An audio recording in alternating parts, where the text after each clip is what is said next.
YCP నాయకులు ఇప్పటికీ మారని పరిస్థితి.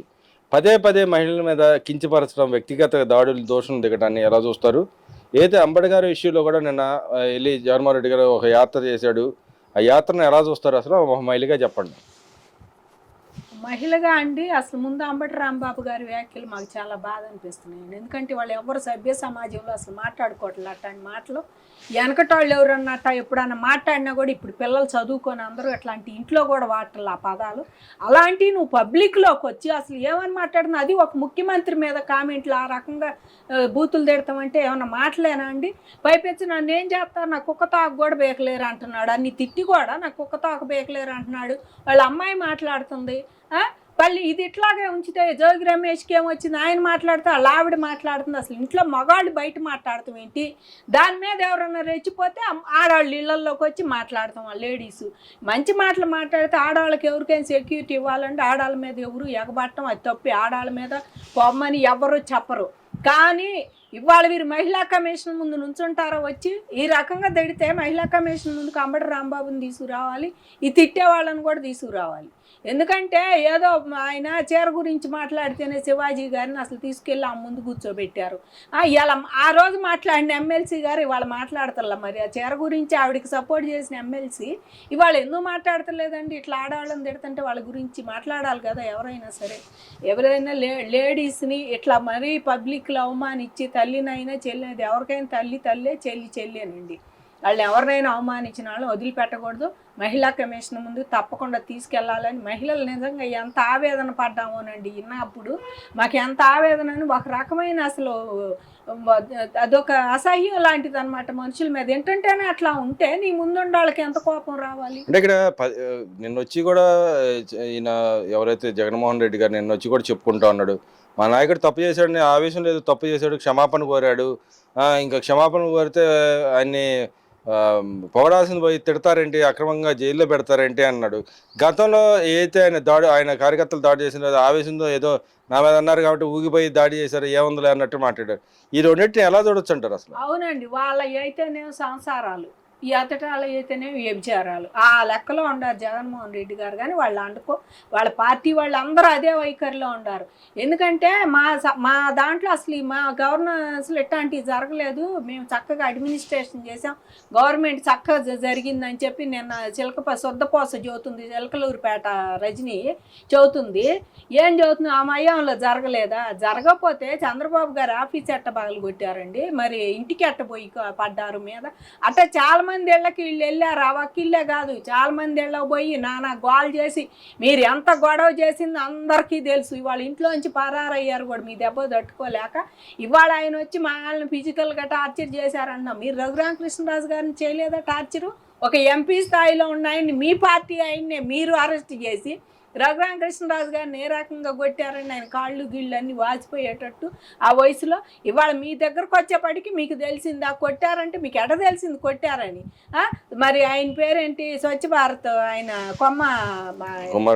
పట్టాభి గారిని మీరు తీసుకెళ్ళి ఊరక బోసడికి అంటేనే మీకు అంత కోపం వచ్చింది. బోసడికే అన్నాడని అసలు తీసుకెళ్ళి ఆయన ఇంటి మీద పడి ధ్వంసం చేసి ఆయన కార్లు బగలు కొట్టి ఇంట్లో ఆడవాళ్ళ సైతం పిల్ల బాత్రూంలో దాక్కుంటే ఆ పిల్లని తీసుకొచ్చారు. తర్వాత పోయిన వాళ్ళు ఇంట్లోకి బాత్రూంలో భయపడతా బాత్రూంలో దాక్కుంది కూతురు, చిన్న పిల్ల. ఆ పిల్ల మీ అన్నీ మర్చిపోయారే. అన్నీ మర్చిపోయి ఇప్పుడు మేము శుద్ధపోసలము, మేము బయట ఉన్నాం కనుక మేము ఎట్లాగే చేస్తాం. మీ నాయకుడు తప్పు అయిందని ఇంట్లో బాల తప్పు అయిందని అమ్మటే ఏం చేస్తారు? తన కుక్క తోక బేకరు ఏం చేస్తారు? పీక్కోండి అని పోయాడు ఆయన ఏమి తప్పు అయిందని ఆ పని ఇంట్లో బాల ఓ నమస్కారం పెట్టాము. ఇంట్లో బాల ఛాలెంజ్ చేసి రాండి అని ఇట్ట చేతులు రాండి నా కొడకలు ఆరని తిడుతున్నాడు మగాళ్ళని ఆడాలి. అంటే ఇక్కడ ఏదైతే గల్లా మాధవి గారు ఉన్నారో ఆమె దగ్గరుండి చేసింది, ఆమె మీద ఏం చేయట్లేదు, కేసులు కూడా పెడతారని ఇంకో పక్కన చెబుతున్నాడు. ఇంకో పక్కన వాళ్ళ ఇంకో నాయకుడు రాజా మాట్లాడుతూ ఉన్నాడు. ఆయన కూడా చెప్తా ఉన్నాడు, జక్కంబూడి రాజా జుట్టు పట్టుకొని ఈడ్చుకుని రా, కింద వేసి తొక్కండి రా అని మాట్లాడుతూ ఉన్నాడు. పదే పదే ఎందుకు మహిళల్ని టార్గెట్ చేశారంటారు వాళ్ళ వాళ్ళు నాయకులు? మహిళలనే టార్గెట్ చేసేది, వాళ్ళు మగాళ్ళని టార్గెట్ చేయరు. ఎప్పుడైనా మహిళలనే టార్గెట్ చేయటం ఏదైనా సరే. మీరు చూడండి, ఎన్నాళ్ళ జగన్మోహన్ రెడ్డి గారు పవన్ కళ్యాణ్ తిడితేనేమో 4 పెళ్ళిళ్ళ మాట పెళ్ళాల మాట ఎత్తుతాడు ఆయన. నలుగురు మరి ఈయన దగ్గరికి నలుగురు పంచాయతీకి వచ్చారు ఏనాడన్నా మా ఆయన ఇటు చేస్తున్నాడని అదే మాట చెబుతారు వాళ్ళు. ఇప్పుడు ప్రజెంట్ జోగి రమేష్ కూడా అదే చెబుతున్నాడు మొన్న. ఇంకా పెళ్ళామంటే సహాయం చేయాలంటే ఏ రకంగా సహాయం చేస్తాడు పవన్ కళ్యాణ్? నీ మొగుడు ఆ రకంగా తారుతాడు, ఉంచుకుంటాడు, నలుగురు ముగ్గురు అని ఆయన మాట్లాడతాం. నువ్వేం ప్లీజ్ సహాయం చేయండి అంటే కులం కంప అంటే మేము కులం కంపు కాదండి.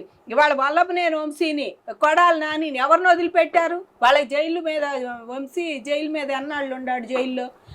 ఎవరిని వదిలిపెట్టాను? కులం కాదు ముఖ్యం, నోరు బారేసుకోవటం నోటి ముఖ్యం. ఇవాళ కులాలు మతాలు జగన్మోహన్ రెడ్డి గారి సాంప్రదాయమే రెచ్చగొట్టే సాంప్రదాయం చేస్తున్నాడండి. కులాలు అంటే ఇలాంటి పార్టీలోని వ్యక్తులు నెక్స్ట్ గవర్నమెంట్ లో అసలు వస్తారని చెప్పి వాళ్ళు చెప్పుకున్నారు. మీ మహిళలు అంటూ ఒక స్థానం ఉంది, ఒక సంఖ్య ఉంది. ఈ మహిళలందరూ అసలు ఓట్లు వేస్తారు అలాంటి వాళ్ళకి? ఖచ్చితంగా అండి. మళ్ళీ జగన్మోహన్ రెడ్డి గారికి వేస్తే ఒక రంగనాయకం మరి సిఐడి ఆఫీస్లో ఎట్లా కూర్చుందో, మరి సుధాకర్ గారి భార్య తల్లి ఎట్లా ఏడ్చారో, వీళ్ళందరూ బోరుమని ఒక ఆవిడ బాధలు చెప్పుకోవడానికి వస్తే ఆ ఆవిడ మీద ట్రాక్టర్ ఎట్ట దొక్కిచ్చారో ఆవిడ మీద అక్కడ ఊళ్ళల్లో ఈ రకంగా మహిళలందరి మీద కూడా వాళ్ళు దౌర్జన్యం ఏం ఆపలేదండి. కొట్టడం కూడా మామూలుగా కొట్టరు వాళ్ళు. మీరు ఎక్కడైనా చూడండి, వైసీపీ వాళ్ళది ఏదైనా వీడియో ఒకటి బయటకు వచ్చిందంటే కాళ్ళతో కూడా కొడతారు మహిళలు. వాళ్ళకి అసలు లెక్కలేదండి ఎవరైనా మహిళల్ని. అంటే వాళ్ళు లెక్క ఉంటే ఇంట్లో తల్లిని గౌరవించినాడు బయట ఎవరిని గౌరవిస్తాడండి? చెల్లెల్ని గౌరవించినాడు బయట ఎవరిని గౌరవిస్తాడని చెప్పండి ఒక మాట మీరు. ఇదంతా కాదు, ఆయనకి తల్లి చెల్లెల్ని కోర్టు దాకా తీసుకెళ్ళాడు ఆవిడ వాళ్ళ అమ్మని. చెల్లెల్ని కూడా, చెల్లెలు ఇప్పటికీ ఏడుతుంది నాకు ఆస్తిలో వాటా ఇయ్యలేదు మా అన్న అని చెప్పి. ఒక చెల్లెలు సునీత ఉంటే నువ్వు ఒక మినిస్టర్గా, నువ్వు ఒక సీఎంగా ఉండి కూడా ఆవిడకి న్యాయం చేయలేకపోయావు. ఇంకా నువ్వు ఎవరికి చేస్తావయ్యా న్యాయం? ఏ చెల్లెళ్ళకి చేస్తా? ఆడాళ్ళు అంటే వాళ్ళకి ఇలువే లేదండి. వైసీపీలో జగన్మోహన్ రెడ్డితో సహా ఏ ఒక్కడికి కూడా ప్రతి మహిళ కూడా వాళ్ళకి ఎదురుగుంద మహిళ అని కూడా లేదండి వాళ్ళకి. ఏ మహిళ అయినా సరే మాట్లాడాల్సింది అనాల్సింది జుట్టు పట్టుకొని ఈడ్చుకొస్తాడు. వాళ్ళ ఇంటి ఆడాళ్ళని ఈడ్చుకొచ్చుకొని కొట్టుకొని నీకు అంత చెయ్యి దొరదగా ఉంటే ఆ జుట్టు అదో మీ ఆవిడనో మీ చెల్లెలను తీసుకొచ్చి కొట్టుకోండి అయ్యా.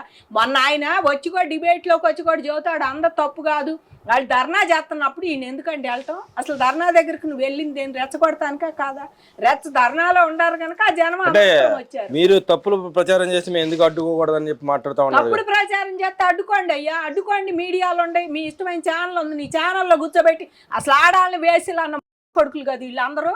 ఆడాలని వేసలు, రాజధాని మహిళలందరూ వేసలు, ఇక్కడ అది వాళ్ళే ఉండారని 200 300 ఇచ్చి చెప్పించిన వీళ్ళు అంతకన్నా సన్నాసులు అండి. అసలు వీళ్ళ గురించి ఏం మాట్లాడాలో కూడా తెలియదు. వీళ్ళ ఛానల్లోనే రోడ్డుకి ఎక్కించిన వాళ్ళు ఆడాలని. ఇంక వీళ్ళ బతుకు ఎవరు తెలియదు అని ముందుకు వచ్చి నేను ఎట్టా అని చెబుతాడండి. అంబటి రాంబాబు కూతురు చెప్పిద్ది, మొగుడు వచ్చామో అసలు మా మామ సన్నాసి లేదని నీ మొగుడు చెబుతున్నాడు. నువ్వు వచ్చావు మా నాన్న ఎడ చేశారు, మీ నాన్న ఎడ చేశారు, ఓ బీసీలు అని ఓ మొత్తుకోబాకండి.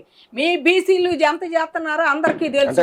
రంగా కన్నా పెద్ద నాయకుడు అంటే రంగా కన్నా పెద్ద నాయకుడు. మరి నీ కూడా విగ్రహాలు పెట్టించుకో, సత్యనపల్లి నిండా పెట్టమని ఏదో ఒక విగ్రహం కూడా లేదుగా. బతికొండగానే పెట్టించుకో. నువ్వు పెద్ద నాయకుడు అయితే ఆయన ఎటు చచ్చిపోయినా పెట్టించుకున్నాడు. నువ్వు బతికొండగానే విగ్రహాలు పెట్టించుకో, చాలా గొప్ప నాయకుడు అని అందరూ ఒప్పుకుంటారు. నువ్వు నీ అవతారం, నువ్వు గంట అరగంట నువ్వు సుంజన అనుకుంటా, నీ పేర్లు సుకన్య అనుకుంటా నేను ఎంత చేదరించుకున్నారో. నీ డ్యాన్సులు బయటకు వస్తే రోజా నువ్వు వేసిపోయారు అసలు పార్టీకి వాళ్ళకు కూడా. నీ ఇష్టం వచ్చినట్టు దామట్నే ఆడదని మర్చిపోయి ఆడాళ్ళని తిట్టడం, నువ్వే మగాడు అని మర్చిపోయి అసలు నేను పార్టీలో మంచి మంత్రిగా చేశాను, నేను డిగ్నిటీగా ఉండాలి మాట్లాడాలని మర్చిపోయి నీ ఇష్టం వచ్చినట్టు నువ్వు మాట్లాడతావు. మీ నాయకుడిని పవన్ కళ్యాణ్ ఆ రకంగా మాట్లాడితే ఇంకా పవన్ కళ్యాణ్ ఏం నీ కులమని ఉంటే మరి మాట్లాడుకొని ఊరుకుంటున్నారు, పవన్ కళ్యాణ్ తిట్టుకొని ఊరుకుంటున్నారు. మీరు మాట్లాడితే పవన్ కళ్యాణ్ 3 పెళ్ళాలు 3 పెళ్ళాలు 4 పెళ్ళాలని ఆయన అదే చోపలో తిడతాడు. అంటే ఇక్కడ మరి ఆయన చెప్తున్నాడు క్షమాపణ చెప్పాల్సింది చంద్రబాబు, లోకేష్, పవన్ కళ్యాణ్ క్షమాపణ చెప్పాలి, మా నాయకుడు మంచిగా పని చేశాడు, మంచివాడు, సౌమ్యుడు అని చెప్పి చెప్పుకుంటున్నాడు జగన్మోహన్ రెడ్డి గారు. అసలు యాత్ర అంత సౌమ్యుడు అన్నాడు, ఆయన పరామర్శించాల్సిన అవసరం ఏముంది అసలు? పరామర్శ అండి ఈ నాడీ బావాలి, పరామర్శ జైలు బావాలి. జైలు బాగుని ఇంటికి ఎందుకు వచ్చినట్టు పరామర్శకి? ఇంటికి ఎందుకు వచ్చినట్టు? అంటే జైలుకి వెళ్తే జైలుకి పర్మనెంట్ గా వెళ్తాడు భయపడ్డాడేమోనండి. జైలు చూస్తే ఆయనకి భయం అండి. జైలు చూస్తే భయము. ప్లస్ అంబటి రాంబాబు కాదు, గుంటూరులో జనాన్ని రెచ్చగొట్టాలి. గుంటూరులో జరిగింది కనుక ఈ తొంతంతా గుంటూరు జనాన్ని రెచ్చగొడటానికి గుంటూరులో తయారయ్యాడు. తాడాపల్లి నుంచి గుంటూరు దగ్గర ఆయనకి బద్ధకం, పోవటానికి కూడా బద్ధకం. ఆ రకం కారులో రాజమండ్రి దా పోతాడు ఆయన 2 గంటలు. వెంకటపాలెం, కిష్టాపాలెం, తాడాపల్లి విమానాలు ఎక్కి హెలికాప్టర్లు ఎక్కి తిరిగినాడు పోతాడు. ఈయనకి మళ్ళీ చెట్లు నరకాలి ఇవన్నీ అధికారంలో లేదు కదా, అందుకని చెప్పి పోవటానికి బద్ధకం వేసి ఇక్కడ గుంటూరు తాడాపల్లి అయినా వెళ్ళి పడుకోవచ్చు కాసేపు వచ్చి అని చెప్పి గుంటూరు దగ్గర కదా అని ఇంటికి పోయాడు. అసలు ఇంటికి వెళ్ళాల్సిన అవసరం లేదే. నువ్వు అమరావతి రైతులు పాదయాత్ర చేసేటప్పుడు మార్గాని భరత్, పిల్లి సుభాష్ వీళ్ళందరూ నుంచొని మా మీద చెప్పులు, రాళ్ళు, యాసిడ్ సీసాలు ఇసిరేసినప్పుడు ఏమైపోయింది మహిళలు? మీరు గౌరవించేది ఏమైపోయింది? ఆ రోజు నువ్వు మాట్లాడావు ఎవరి మీద? మా తప్పని మా యాత్ర ఆపిచ్చారు. ముందుకు పోతుంటే యాత్ర ఆపిచ్చారు. వాళ్ళకి అలవాటు అండి వీళ్ళన్నీ. మీరు నేర్పిన విద్యలే నీరజాక్ష అని ఇవన్నీ మీరేసిన ఇలాంటి మీరు వేసే విత్తనం వేసి పెంచే వృక్షం రేపు పొద్దున మిమ్మల్ని కాటేస్తానని చెప్తున్నాడుగా. ఇప్పుడు ఆ వృక్షం నీవు ఇత్తులేసింది నువ్వు. ఇప్పుడు వృక్షాలు అయినాయి, ఇత్తులేస్తే అవి అందరూ చూసి వాళ్ళు వేసారు మనం కూడా వేద్దాం, మనకే తప్పే ఉంది. ఇది కన్ను దియ్యపోతే మనం బతకలేము. ఎందుకంటే నీ కింద అసలు బతకలేరు. మళ్ళీ గనక జగన్మోహన్ రెడ్డి గారు వస్తేనండి ఒక తోట చంద్రయ్య అవుతారు. ఆడవాళ్ళేమో వీళ్ళు రోడ్డును బడి చచ్చిపోయే అంత స్థితికి కూడా ఆడవాళ్ళని దిగజారుతారు. వీళ్ళు ఆత్మహత్యలు చేసుకోవడం. ఏం చేయగలరండి? ఇప్పుడు ఏమన్నా చంద్రబాబు నాయుడు గారు అన్న దాడులు చేయకూడదు, మీరు ఏమి మాట్లాడకూడదు అని చెప్తున్నారు. మరి మీరు ఏ రకంగా తేడా అదే చూస్తున్నాను. చంద్రబాబు గారు ఏం దాడులు చేయి బాకండి, చేస్తే చట్టం అతిక్రమిస్తే మీ అందరి మీద కేసులు శిక్షలు ఉంటాయని ఆయన చెబుతాడు. ఈయన మీకెందుకు అనండి తిట్టండి మా వాళ్ళు బాగా అన్నారని ఇద్దరికి బ్యాలెన్స్ జనం చూస్తానే ఉంటారు. ఇద్దరు మీరేం చేయగలరు? మేమైతేనండి ఇట్లా మహిళలను తిడితే మహిళా కమిషన్ తీసుకొచ్చి మళ్ళీ అక్కడ పోతామండి కంప్లైంట్ ఇవ్వడానికి. ఎందుకంటే ఇలాంటి మహిళల మీద కానీ జుట్టు పట్టుకొని లాక్కు రావటం, లేకపోతే పిచ్చి బూతులు తిడతాం, మహిళలను ఇందులోకి రాగి నీకు అన్ని పెళ్ళిళ్ళు ఇన్ని పెళ్ళిళ్ళు అని ఇవన్నీ కనుక ఏదైనా రాజకీయం ఉంటే సవాళ్ళు రాజకీయంగా చేసుకొని రాజకీయంగా ఎదుర్కోవాలి. రాజకీయం చేయండి, కానీ ఇళ్లలో వాళ్ళని తీసుకొచ్చి నేర్పిన బాటే జగన్మోహన్ రెడ్డిది. వ్యక్తిత్వంలోకి పోయి నువ్వు పర్సనల్గా పోయి వాళ్ళ లైఫ్లోకి పోయి వాళ్ళని లాక్కొచ్చి అసెంబ్లీలో తిట్టి ఏడబడితే ఆడ తిట్టి నేర్పిన దానికి ఇత్తనం వేసిందే ఇవాళ జగన్మోహన్ రెడ్డి. ఏం చేయగలరు మరి మీరు? జగన్మోహన్ రెడ్డి గారిని ఏం చేయగలరు ఇప్పుడు? ఈసారి మళ్ళీ 29లో కూటమి ప్రభుత్వం స్ట్రాంగ్ గా ఉండాలి. ఇప్పటికైనా చంద్రబాబు నాయుడు గారు చేతగానాడు ముఖ్యమంత్రి అని మాట మీ మీద పదే పడుతుంది. ఎప్పటికైనా లోకేష్, చంద్రబాబు గారు ఇట్లాంటి చవట దద్దమ్మ పనులు మానుకోమని ముఖ్యమంత్రి అయినా సరే మానుకోకపోతే మీ కార్యకర్తలే మీకు ఎదురు తిరుగుతారండి. ఎందుకంటే వాళ్ళు అసలు నిజంగా ఎంత ఆవేదనగా ఉందంటే మాకు ఇది నిన్న కాడి నుంచి వాళ్ళు నిన్న వాళ్ళు చేసే కామెంట్లు ఏంటంటే అసలు ఎంత బాధగా ఉందండి. మళ్ళీ రాష్ట్రం అసలు ఇప్పుడిప్పుడే కథ తేరుకుంటుంది. అటు ఇటు పెట్టుబడులు వస్తున్నాయి. ఈ టైంలో వీళ్ళు చేసే పనులకి జగన్మోహన్ రెడ్డి అనేవాడిని జైల్లో ఎందుకు పెడతలేదు? ఆ దిశగా చేయాలండి వాళ్ళు ఏదైనా ప్రయత్నం. అసలు ఆడే జైల్లో బాపోతే ఎట్టా అనేది కూడా నిరాశ తెలుగు తమ్ముళ్ళలో బాగుంది. మీ మీద ఏదో కొత్త కామెంట్ కాదు ఇది. ఆయన అసలు జైలు పోతేనే ఎవరైనా సరే చంద్రబాబు గారు, లోకేష్ గారు కానీ ఆ దిశగా ఏమన్నా ప్రయత్నం చేస్తే బాగుంటుంది. కానీ ఆయన ఏం చేయలేడు. మళ్ళీ మనమే వస్తామని మీ పనులు మీరు చేసుకుంటే ఏం లేదండి. ఇవాళ అధికారంలో లేకపోతే నేను ఓడిపోతే సన్యాసం చేస్తా అన్నాడు కూడా ఇవాళ మీడియా ముందుకు వచ్చి సవాళ్ళు వేస్తున్నాడు. ఏంటి ఎటుపోతుంది రాష్ట్రం? ఎక్కడ అంటే ఆయన మరి జంగిల్ రాజ్యం నడుస్తుందని చెబుతున్నాడు కదా. మరి ఈయనుండప్పుడు బృందావనం, ఈయనుండప్పుడు ఆంధ్ర అంతా బృందావనం అయిపోయి పాప ఆటలతో గోపికల ఆటలతో పాటలతో తులుతూగిపోయింది సంతోషాలతో సంబరాలతో. ఈయన పోయినాక ఆటవిక రాజ్యం ఏదో నీ కత్తులు కటాలు రప్ప అని కుర్రాళ్ళు తిరుగుతుంటేనే అర్థమైంది ఆటవిక రాజ్యం. అంటే ఇప్పుడు కూడా నడుస్తుంది అదే మాటలు మాట్లాడుతున్నారు వాళ్ళు తిరుగుతున్నారు. వాళ్ళ చేతిలో ఇంకా అధికారం ఉందనే మాట్లాడుతున్నాడు అని జగన్మోహన్ రెడ్డి కానీ ఆయన పేరు అనిల్ యాదవ్ గారు కానీ విడుదల రజని వీళ్ళందరూ ఇంకా మాకు అధికారం ఉంది, మేము మాజీ మంత్రులం అన్నట్టే మాట్లాడుతున్నారండి. వాళ్ళేమి తక్కువే ఉండలేదు. వాళ్ళు అది ఆ వేలో నుంచి బయటపడి మేము ప్రతిపక్షంలో ఉన్నాం, ప్రజల కోసం పోరాడాలనుకుంటే బాగుంటుంది. అంతేగాని ప్రజల దగ్గరకు వచ్చి మీ వాదన మీరు కోర్టులో వినిపించుకోండి. ఇప్పుడు సిట్ అంత చెప్పింది చెబితే కోర్టుకు పోండి. కోర్టు పోయి కాదు నేను నిర్దోషిని, మేము నెయ్యి కల్తీ కలపలేదని కోర్టు పోండి. అంటే వాళ్ళు ఈ గవర్నమెంట్ చేయని వాటిని కూడా ఫ్లెక్సీలు వేసి మాట్లాడతారంట కదా, ఫ్లెక్సీలు వేస్తారంట కదా. ఈ గవర్నమెంట్లో పరిపాలన లేదు, ఓ పక్కన మరి పథకాలు ఏమట్లేదు, మేము కూడా ఫ్లెక్సీలు వేసుకోవాలని అడుగుతున్నాడు జగన్మోహన్ రెడ్డి గారు. ఫ్లెక్సీలు వేసుకోండి, ఎవడొద్దన్నాడు? ఫ్లెక్సీలు అసెంబ్లీకి రావడానికి మీకు లేదు, అసెంబ్లీకి వచ్చి 11 మంది మాట్లాడతాను ఇది కానీ ఫ్లెక్సీలు వేయటానికి. ఫ్లెక్సీలు వేసి ఆడబెడతారంటే వీళ్ళు ఫ్లెక్సీలు వేసి ఎక్కడ పెడతారండి వీళ్ళు? అసెంబ్లీకి వచ్చి మాట్లాడని ప్రశ్న. ఆల్రెడీ వాళ్ళ ఫ్లెక్సీలు కూడా కొన్ని వేసిన పరిస్థితి. అదే ఆ, స్వామి ద్రోహులు మన చంద్రబాబు నాయుడు పవన్ కళ్యాణ్ అని చెప్పి ఫోటోలు కూడా పెట్టిన పరిస్థితి, బ్యానర్లు వేసిన పరిస్థితి. దాని ఎలా వాళ్ళు స్వామి ద్రోహులు, మీరు మంచోళ్ళు, మీరు నెయ్యి కల్తీ కలపలేదు అని చెప్పి మీకు మీరు చెప్పుకుంటే చాలదండి సిట్లో. ఆ నెయ్యి ఇక ఎక్కడ కల్తీ కలిపిందని ఇంకా చెబుతానే ఉండారు వాళ్ళు. ఇవాళ కూడా నిన్న కూడా రిపోర్ట్ వచ్చిందని, మొన్న కూడా 3 రోజుల నుంచి. ఆ రిపోర్ట్ అంతా డైవర్ట్ అవటానికి మీరు చేసిన ప్లానే ఇది. రిపోర్ట్ డైవర్ట్ అవటానికి వీళ్ళు చేసిన ప్లానేనండి ఇదంతా.